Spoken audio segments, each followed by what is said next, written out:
Shalom, Bapak Ibu Saudara yang terkasih dalam Tuhan Yesus Kristus.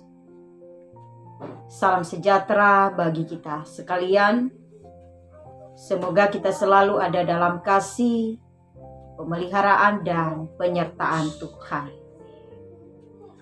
Kembali di malam ini, kita akan bersama-sama dalam perenungan firman Tuhan. Namun sebelum itu, mari kita berdoa. Kami bersyukur ya Allah Bapa di surga atas segala kemurahan kebaikan Tuhan dalam kehidupan kami. Hari-hari hidup yang sudah kami lalui lewati, dalam setiap keberadaan kami Tuhan telah memberkati. Dan ketika kami boleh ada pada saat ini, dalam kekuatan, kesehatan, bahkan terlebih dalam keselamatan, itu semua hanya berasal daripada Tuhan. Dan pada saat ini ya Bapa, kami akan kembali merenungkan bagian daripada firman-Mu. Kiranya Tuhan dengan pertolongan urapan kuasa Roh Kudus-Mu, kami diberikan hikmat sehingga kami mampu memahami, bahkan terlebih menjalankan kehidupan ini hanya sesuai dan seturut dengan firman-Mu saja. Pakailah kami ya Bapa, untuk tetap setia menjadi saksi dimanapun dan dalam keberadaan apapun. Amin. Bapak Ibu Saudara yang dikasih dan diberkati oleh Tuhan Yesus Kristus, firman Tuhan yang akan menyapa kita pada malam hari ini dari 2 Korintus pasal 8 ayat 1 sampai dengan 15. 2 Korintus pasal 8 ayat 1 sampai dengan 15. Dalam satu tema, berbagi merupakan bagian dari pelayanan. Berbagi merupakan bagian dari pelayanan. Bapak Ibu Saudara, ketika kita mengatakan tentang berbagi, merupakan sebuah kata yang mudah untuk kita ucapkan, untuk kita ungkapkan. Mudah kita mengatakan, mari berbagi, ayo berbagi. Silakan kita berbagi. Tetapi ketika kita dalam pelaksanaannya, itu hal yang sangat sulit. Sulit bagi kita untuk melaksanakan. Tetapi kalau untuk mengungkapkan, ya gampang-gampang saja. Nah saudara-saudara, dalam bacaan firman Tuhan kita pada malam hari ini, Rasul Paulus mendorong supaya jemaat di Korintus mau mendukung pelayanan, yaitu pelayanan jemaat di Yerusalem dan juga Makedonia. Paulus terlebih dahulu memberikan contoh keadaan jemaat lain, yaitu jemaat Makedonia yang hidup menderita dan sangat miskin di dalam harta. Tetapi dalam hal kasih, Makedonia di dalam kasih mereka merupakan jemaat yang kaya. Secara harta mereka miskin, tetapi secara kasih mereka kaya. Mereka dapat memberikan bantuan yang melebihi kemampuan mereka. Ayat 1 sampai dengan 5. Firman Tuhan pada saat ini. Kemudian Rasul Paulus mengingatkan jemaat di Korintus bahwa mereka adalah jemaat yang kaya di dalam segala sesuatu. Sehingga mereka perlu untuk berbagi di dalam pelayanan. Mereka mampu untuk berbagi di dalam pelayanan. Maka karena mereka kaya di dalam segala sesuatu, Rasul Paulus mengingatkan jemaat di Korintus supaya mereka juga seharusnya kaya di dalam berbagi kasih. Ayat 7. Nah, saudara-saudara, sebenarnya jemaat Korintus sudah berkomitmen untuk membantu pelayanan jemaat di Yerusalem. Tetapi mereka lalai. Itu dinyatakan dalam ayat 10 dan 11 firman Tuhan bagi kita saat ini. Sehingga kembali Rasul Paulus mengingatkan, meminta mereka untuk melakukan pelayanan kasih itu dalam hal berbagi. Mengapa Paulus menekankan? Apa alasan Paulus menekankan, mengingatkan kepada jemaat Korintus supaya mereka berbagi? Mereka kaya dalam segala sesuatu. Sehingga Rasul Paulus menginginkan mereka juga harus kaya di dalam hal pelayanan kasih. Artinya berbagi. Seperti jemaat Makedonia. Sekalipun mereka di dalam harta mereka miskin. Tetapi dalam hal berbagi mereka kaya. Mereka memberikan, mereka membantu, mereka berbagi.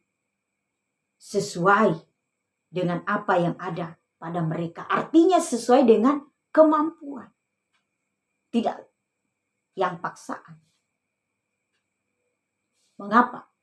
Alasan Rasul Paulus. Pertama, karena harta merupakan milik atau karena kasih karunia Tuhan yang dipercayakan oleh Tuhan bagi kita, bagi jemaat Korintus untuk menikmati. Maka seharusnya kita pun mampu untuk memberi. Karena itu adalah anugerah yang belum tentu semua orang mampu untuk memberi. Terkadang kan banyak orang katakan berkelebihan, tetapi sulit untuk berbagi, sulit untuk memberi. Kedua, alasan Rasul Paulus, memberi harus belajar dari apa yang Tuhan telah lakukan. Yaitu Kristus Yesus yang kaya menjadi miskin. Agar kita yang miskin menjadi kaya. Dalam ayat 9. Ketiga, memberi harus atas dorongan kasih. Bukan karena perintah atau karena paksaan. Ayat 11 dan 12. Artinya ketika kita memberi bukan supaya nama kita terkenal. Bukan supaya kita diagung-agungkan orang. Bukan supaya kita diketahui orang, oh dia orang baik. Tidak. Tetapi Rasul Paulus mengingatkan ketika kita memberi itu atas dasar dorongan kasih kepada orang lain. Bukan karena paksaan. Supaya kita menjadi terkenal, menjadi tenar. Oh, dia ini suka memberi, suka berbagi. Karena kan kita tahu apa yang diberi oleh tangan kanan tidak boleh diketahui oleh tangan kiri. Ketika kita berbagi kepada siapapun, biarlah apa yang kita lakukan, kita nyatakan di dalam kasih. Dan Tuhan mengetahui, Tuhan melihat. Itu jelas dalam ayat 11 dan 12. Dan keempat, mengapa Rasul Paulus menekankan tentang berbagi? Karena pemberian kita dimaksudkan supaya ada keseimbangan, yaitu tidak berkelebihan dan juga tidak berkekurangan. Serta di antara sesama jemaat ada kerinduan untuk saling memberi, untuk saling melengkapi, untuk saling berbagi. Ayat 13 dan 15. Nah, saudara-saudara, Paulus menekankan 4 hal tersebut kepada jemaat Korintus, mengingatkan mereka tentang berbagi. merupakan salah satu bagian daripada pelayanan kasih. Pelayanan kasih kita kepada orang lain, kepada setiap mereka yang memerlukan, dan kepada siapapun juga. Kita menyatakan hal tersebut. Kita belajar dari jemaat Makedonia. Kita belajar bahwa ketika mereka memberi bukan semata-mata karena mereka kasihan kepada orang lain, tetapi memberi juga bukan karena kita sudah merasa berkelebihan, bukan karena kita merasa bahwa terlalu banyak harta yang kita miliki. Oh, untuk apa sebagian kalau saya tidak bagi-bagi? Tidak. Tetapi ketika kita memberi atas dasar kita mengikuti teladan Kristus di dunia ini, kita mengikuti apa yang telah Yesus Kristus lakukan di dalam pelayanannya, di dalam keberadaan kehidupannya. Dan di dalam semua itu tanpa ada perbedaan. Artinya yang satu merasa ia lebih daripada yang lain. Yang satu merasa bahwa ia di atas segala-galanya, tapi orang lain ada di bawah. Karena itu marilah kita merenungkan, Bapak, Ibu, Saudara, dan saya. Karena apa yang telah Tuhan berikan bagi kita, berkat yang Tuhan berikan bagi kita. Dan ketika kita memberi dengan sukacita. Kita memberi dengan kasih. Kita berbagi. Apa yang harus kita bagi? Kita belajar dari jemaat Makedonia. Secara harta mereka miskin, tetapi secara berbagi di dalam kasih mereka kaya. Artinya kita memberi sesuai kemampuan kita, bukan karena paksaan.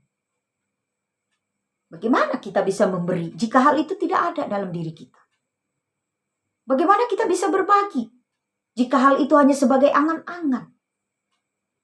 Tetapi ketika kita memberi sesuai kemampuan kita, sesuai apa yang ada pada kita, bukan yang tidak ada pada kita.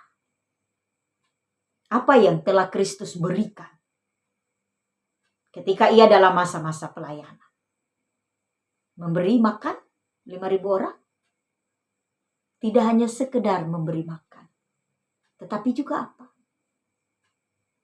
Menghibur. Memberi kekuatan. Menyembuhkan yang sakit. Dan lain-lain sebagainya. Banyak hal. Banyak contoh yang telah Yesus berikan bagi kita. Dan kita pun dengan tutur kata kita memberi kekuatan, memberi kemampuan.